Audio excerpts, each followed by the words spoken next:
Episode की starting वहीं से होती है जब जैना को पता चला था कि उसकी स्टेप मॉम प्रेग्नेंट है और ये सुनते ही वो वहाँ से उठकर चली गई थी। जैना जब घर पहुँचती है तो उसकी मॉम पूरी नशे में डूबी थी। वो कहती है, सुना है टीचर प्रेग्नेंट है, अब तो तुम्हारे डैड बहुत ही खुश होंगे और अगर बेटा हुआ फिर तो उनके जश्न के क्या कहने। वो भले ही दिखा नहीं रही थी पर इन सब से उन्हें बहुत तकलीफ हो रही थी और वो नशे की हालत में गिर भी जाती है। जैना उन्हें संभालती है और मेड को दवा लाने को कहती है। यहाँ हेन के घर पर उसके डैड उसे ब्रेकफास्ट के लिए बुलाते हैं, जिस पर वो कहती है उसे भूख नहीं, पर डैड के फोर्स करने पर वो बैठ ही जाती है। फिर डैड से कहती है क्या वो उसे कुछ पैसे देंगे। उसके डैड पूछते हैं स्कूल के लिए। अच्छा है, आज ही मुझे सैलरी मिली है, बताओ कितने। हेन हिचकते हुए कहती है $8000।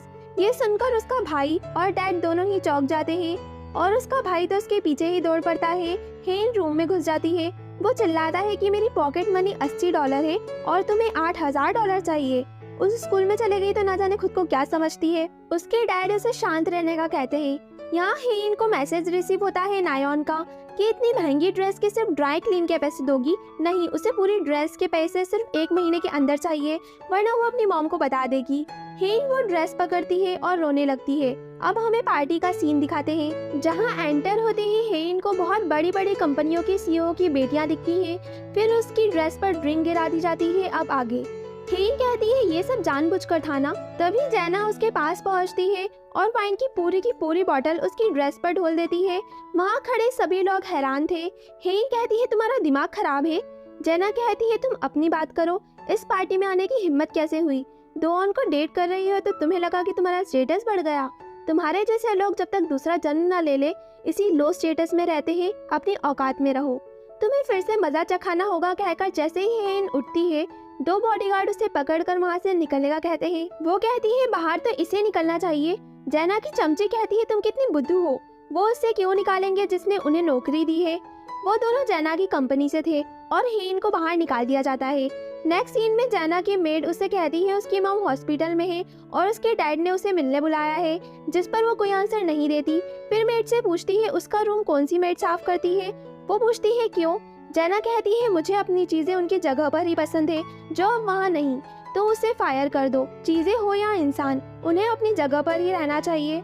फिर हमें दिखाया जाता है उसके मोबाइल पर एक न्यूज खुली थी उसके डैड और उसकी स्टेप मॉम के लव के बारे में। नेक्स्ट सीन में जैना से नायोन मिल रही थी और कहती है अब वो आपसे टकरा गई, चलिए अब मैं चलती हूँ। और उसके जाने के बाद दोन वहाँ आता है और जैना से कहता है कल तुमने हेन के साथ पार्टी में क्या करा। जैना कहती है ओ तो तुम इसलिए आए हो, मुझे लगा था तुम्हारी चॉइस खास होगी।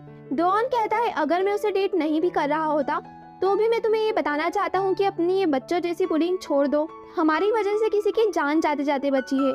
जैना कहती है किम हेन, हाँ तुम तो उसे पसंद करते हो ना, पर तुम्हें नहीं पता कि कैसे इस तरह के लोग हमें सिर्फ हाई सोसाइटी में एंटर होने के लिए यूज करते हैं। तुम्हारी हालत भी मेरी मॉम की तरह होगी।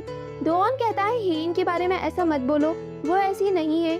जैना कहती है सभी डायमंड उसका सच जानते हैं सिवाय तुम्हारे, और चले जाती है। यहाँ सोमांग मोबाइल पर हेन का पार्टी में बेइज्जत होने वाला वीडियो देखता है और कहता है बाल्टी हर जगह मुसीबत खड़ी करती है, चाहे स्कूल हो या बाहर। तभी उसके सामने से हेन निकलती है। वो कहता है ये क्या था। हेन एक लड़के से मिलती है जो कहता है क्या तुम ही हाई स्कूल ब्रोक स्टूडेंट हो, रुको मेरे पास कैश है, मैं गिन कर देता हूँ। तभी सोमांग आकर उसका कॉलर पकड़ लेता है कि एक स्कूल स्टूडेंट का फायदा उठाते हुए शर्म नहीं आती। हेन कहती है तुम यहाँ। वो कहता है तुम्हारे पास पैसे की कमी है, अक्ल की भी कमी है क्या, ये क्या करने जा रही थी। वो कहती है क्या हुआ, पैसे की कमी है इसलिए तो ये बेचने जा रही हूँ। वो कहता है सेकेंड हैंड डील। वो लड़का कहता है ये एकदम न्यू है, तो मैं अपनी गर्लफ्रेंड के लिए खरीद रहा था। फिर वो दोनों डील करते हैं। हेन उस लड़के से माफी भी मांगती है, फिर जाने लगती है। सोमांग उसे रोकता है तो वो कहती है एक शब्द और बोला तो तुम्हारा मुंह तोड़ दूंगी। सोमांग उसका पीछा कर रहा था पर हेन तो उसकी एक नहीं सुन रही थी। वो उससे कहता है अब कोई भी उस सिचुएशन को ऐसा ही समझता, गुस्सा क्यों कर रही हो बाल्टी। वो कहती है तुम्हारे कारण मुझे उसे $50 का डिस्काउंट देना पड़ा। सोमांग कहता है तो तुम सिर्फ $50 के लिए गुस्सा हो। हेन कहती है सिर्फ, तुम्हें क्या लगता है इतनी रात को इतनी दूर घर होने के बावजूद मैं पैदल क्यों जा रही हूँ। सोमांग मजाक में कहता है क्योंकि तुम्हारे पास टैक्सी के पैसे नहीं। हेन कुछ नहीं कहती।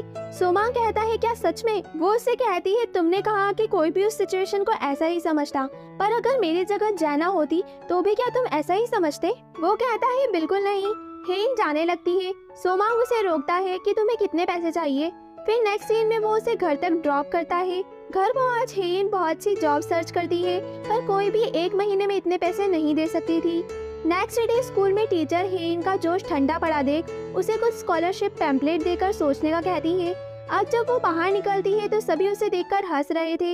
हेन को अपने पीछे एक नोट लगा मिलता है, फ्री एजुकेशन वाली का।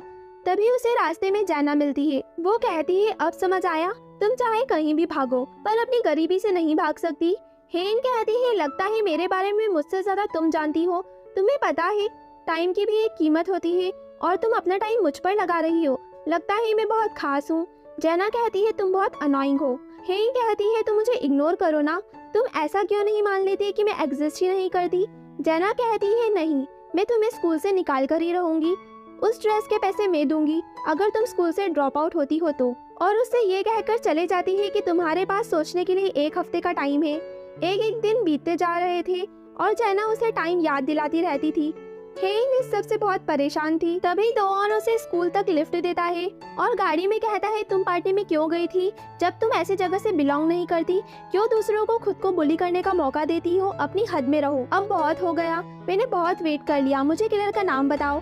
हेन कहती है, अगर मैंने तुम्हें उसका नाम बताया तो तुम मुझे क्या कुछ पैसे दोगे? दोऑन कहता है, फिर एक डील। तुम्हें पता है भले ही तुम्हारा नाम किम हेन है, पर तुम हेन से बिल्कुल अलग हो। आज तक उसने मुझसे कभी भी कुछ नहीं मांगा। हेन कहती है, मतलब तुम्हारा जवाब ना है, और गाड़ी रोकने का बोल उतर कर जाने लगती है। दोऑन उसे रोकने का कहता है। हेन रुकती भी है, पर उसे कहती है, मैंने तुम्हारे डैड से कहा था मुझे किलर का पता है, पर असल में तो मैंने उसका चेहरा देखा तक नहीं था। बस उसकी शेडो से मुझे इतना पता है कि वो एक लड़की थी, और तुम मुझे कह रहे हो हद में रहो। फिर हेन के साथ ऐसा क्यों हुआ? तुम तो डायमंड हो ना, फिर भी उस लड़की को नहीं बचा पाए जिसे तुम पसंद करते थे। और अगर उसने कभी तुम्हारी हेल्प ना भी मांगी थी, फिर भी तुम्हें उसकी रक्षा करनी चाहिए थी। यहाँ जेना का चमचा कहता है, फिर तुम्हारी दोऑन से लड़ाई हो गई एक और हेन के चक्कर में। मुझे भी समझ नहीं आ रहा आखिर वो ऐसा क्यों कर रहा है। जेना कहती है, तुम कुछ अलग हो क्या? वो कहता है, तुम जानती ही कितना हो। जेना कहती है, युलही आ रही है, और वो आकर पूछती है क्या बातें चल रही थी। लड़का कहता है, कुछ नहीं, बस यूं ही। वैसे तुम्हें क्या लगता है हेन स्कूल ड्रॉप करेगी? युलही कहती है, हो भी सकता है, क्योंकि ये गरीब लोग इसलिए और गरीब रह जाते हैं क्योंकि ये चंद पैसों के लिए अपनी जिंदगी दांव पर लगा देते हैं। यहाँ स्कूल में ओशी हेन को आर्ट रूम में लाती है और कहती है, तुम कई दिन से लंच नहीं कर रही ना, देखो ये मैं तुम्हारे लिए अपने हाथ से बनाकर लाई हूँ। हेन कहती है, इस स्कूल में तुम्हारे जैसी अच्छी लड़की कैसे हो सकती है, और खाना खाने लगती है। ओशी पूछती है, उस ड्रेस का क्या? हेन कहती है, सब कुछ बहुत मुश्किल है, $8,000 बहुत ज्यादा है। वो उससे पूछती है, क्या मुझे जेना की बात मानकर स्कूल ड्रॉप कर देना चाहिए? ओशी कहती है, और कुछ भी तरीका होगा? हेन उससे आश्चर्य से देखती है। ओशी कहती है, क्या हो अगर मैं कहूँ एक तरीका है जिससे तुम्हें स्कूल ड्रॉप नहीं करना होगा। और 7th एपिसोड यहीं एंड हो जाता है। आगे कहानी जाने के लिए स्टे ट्यून्ड, बाय।